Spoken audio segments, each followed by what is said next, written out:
Hi, this is Freddie. I'm going to show you all how to use the cutting torch. First, turn the oxygen on this knob all the way up. Just turn it all the way on. And then you just turn the acetylene on a little bit just to light it. And then you light it with the sparker. And there's all this black smoke's coming out, as you can see. Just turn the knob until you can just barely, the black smoke barely stops. You don't want it any more than that because that's just a waste. And then you adjust this knob up here. That's the oxygen. That's the knob that lets the oxygen out. And then you want to just turn it until that outer cone, you see that, gets shrunken down to that point. And then you want it so that when you push that lever, it's the same size as when you don't have the lever on. Hobby Art Welding cheap. How to use a torch. Okay, so after you preheat it, you want to hold the flame halfway off, and then when it gets molten, push the lever and then drag it straight across in a nice fluid, smooth motion. You don't want to go too fast. I'll show you what happens because it'll not work, and you don't want to go too slow because it'll make too much slag. You need to practice this part. And here's what you look for on the edge when you see how that molten puddle starts right there.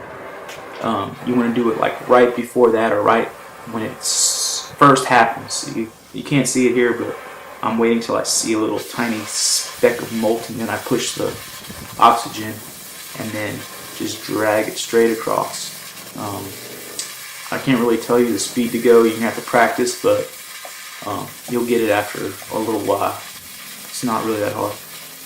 You want to just keep the fire right on the edge, and just, it's hard to explain, but you'll get it. It's just the basics. This is going to be me going too slow just so I can show you what happens if you go too slow. I mean, it's not the end of the world.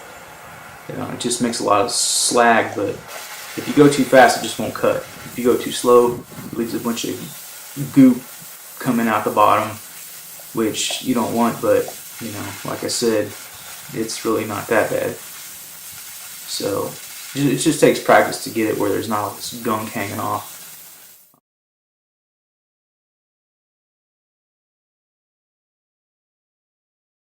Crap dingleberries hanging off, but a lot of it will just chip off and you can grind it off, but you don't have to do that all the time.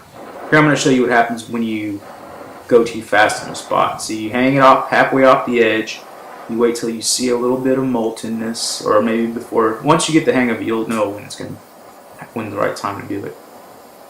Then you press down the oxygen and it'll cut through. I think what's happening is the oxygen is actually burning metal.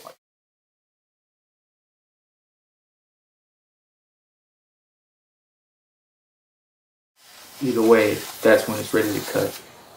See right there, I went too fast and it stopped cutting. So when you do that, you don't have to worry. Just hold it there again and wait for it to get molten and start over. It happens to everyone. So here's me piercing a hole. I did a couple other ones, but I forgot to turn on the camera, so I just kind of wasted some gas. But you just heat it up. It takes a while to pierce thick metal. This is 1/2 inch metal, but you just hold it there.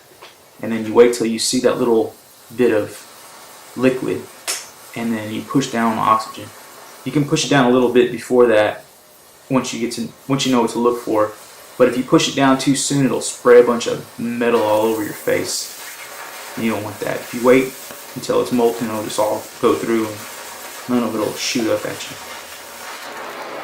And that's just, the little things fall out like this. As far as shutting down your torch, some manufacturers suggest turning off the oxygen before the acetylene. Others suggest the reverse.